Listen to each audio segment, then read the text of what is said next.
नमस्कार दोस्तों, मैं मनोज करूँगा फिर से आप लोगों के बीच में एक वीडियो लाके आ रखा हूँ जो अभी कर्नाटक और तमिलनाडु के बीच में वाटर डिस्प्यूट चल रहा है। जैसे कि मैं कल बेंगलोर जाने वाला था क्यों, तो मुझे रास्ते में जगह-जगह जितना भी बॉर्डर क्रॉस कर रहे थे वहाँ पे पुलिस प्रशासन नज़र आ रही थी, क्योंकि मुझे कुछ पता था नहीं उसके बारे में, क्योंकि जो ये कावेरी वाटर डिस्प्यूट चल रहा है वो काफ़ी दिनों से चल रहा है। लेकिन मैं सडनली मुझे कल प्लान करना कर रहा था मैं वीडियो ब्लॉगिंग के लिए, बट वहाँ जा नहीं पाया। तो मैंने जैसे वहाँ की कुछ जानकारी वहाँ से प्राप्त ली कि मैं वहाँ क्यों नहीं जा सकता, वहाँ क्या चल रहा है, कैसा हो रहा है। तो मैं आपको बताता हूँ।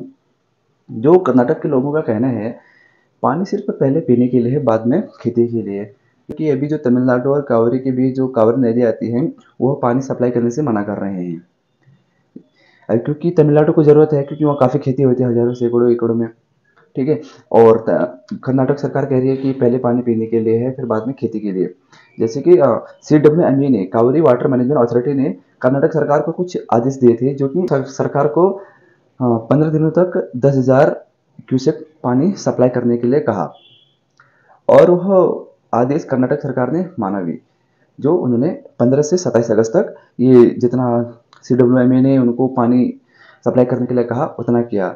फिर दोबारा से वो CWME ने, जो कावेरी वाटर मैनेजमेंट अथॉरिटी है, उसने कहा कि आप तमिलनाडु को कंटिन्यू पानी सप्लाई करेंगे 5,000 क्यूसेक प्रतिदिन। लेकिन इस बार कर्नाटक सरकार ने वह आदेश मानने से मना कर दिया, क्योंकि उनका कहना यह है कि वह 3,000 क्यूसेक प्रतिदिन वाटर सप्लाई कर सकते हैं, बाकी नहीं। बिकॉज जब वहाँ इसलिए कहा, वह चीज़ उन्होंने इसलिए कहा क्योंकि इस बार जो वहाँ का जो तालाब नदी का स्तर है वो कम है, क्योंकि इस बार वर्षा कम होने के कारण वह इतना पानी सप्लाई नहीं कर सकते हैं।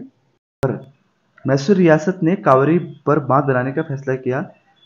मद्रास प्रेसिडेंसी ने बांध बनाने का विरोध दिया। ब्रिटिश सरकार ने दोनों राज्यों में समझौता कराने की पहल की वहाँ पे, जो 1924 में। और 1924 में ही मैसूर ने कावेरी पर कृष्णराज सागर बांध का निर्माण शुरू किया था।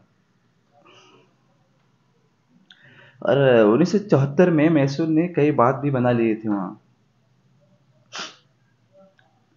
नेहरू से कावेरी की पानी को मोड़ना शुरू किया था 1974 में।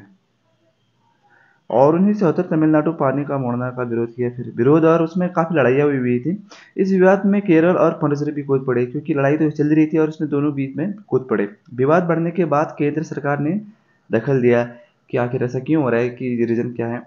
तो 1976 में 4 दावेदारों का बीच एक समझौता हुआ। काफ़ी समझौता होने के बाद एक जो था, समझौता का पालन नहीं हुआ, विवाद चलता रहा 1976 में, क्योंकि वो बहुत बड़ा विवाद था, इसलिए वो चलता रहा। विवाद सुलझाने के लिए केंद्र सरकार की पहल की 1990 में। और 1990 में कावेरी वाटर डिस्ट्रीब्यूट ट्रिब्यूनल यानी CWT का गठन भी हुआ, क्योंकि बहुत बड़ा रीजन बन चुका था वो 1990 में, इसलिए उनको गठन करना पड़ा। और 2007 में CWDT ने तमिलनाडु को 419 TMC पानी देने का आदेश दिया था, जो कि एक बहुत बड़ी बात थी, क्योंकि जो इतनी बार लड़ाई चलते आ रहे थे और उसके बीच में जो डिसीजन आ नहीं पा रहा था, फिर 2007 में हुआ था ये। फिर 2007 में ही कर्नाटक को 270 TMC पानी सालाना देने का आदेश फिर बढ़ा दिया गया उसको आदेश को। और 2016 में कम बारिश कर्नाटक का समझौता तोड़ा, क्योंकि बारिश कम हुई थी और समझौता उसको तोड़ना पड़ा। यही मेन रीज़न रहा था। और 2016 में तमिलनाडु सरकार ने सुप्रीम कोर्ट तक पहुंच गई थी कि आखिर ये रीज़न हो क्यों रहा है बार बार, क्योंकि लड़ाई तो चलती आ रही है। और सुप्रीम कोर्ट से तमिलनाडु को 4 से 4 TMC पानी देने का आदेश मांगे उन्होंने। अब इतना बहुत बड़ी बात हुई, क्योंकि कहाँ 270 है उसके बीच आस्था। और कर्नाटक को 284.75 TMC पानी देने का आदेश भी दिया। लेकिन केरल को 30 TMC पानी देने का आदेश दिया, जो वहाँ का आदेश निकलते जा रहे थे। और पांडिचेरी को 60 TMC पानी देने का आदेश किया, क्योंकि बीच में कूदे थे जो 2 राज्य, उसको भी आदेश दिया उन्होंने। और केंद्र ने CWME का गठन किया, कावेरी वाटर मैनेजमेंट अथॉरिटी का, 2023 में। अब गठन तो हो गया, बट इसका जो अभी वाटर देने का, जो अभी वहाँ सप्लाई करने का इशूज है, वो कब तक चलता है, क्या चलता है, अभी कुछ कहा नहीं सकता है।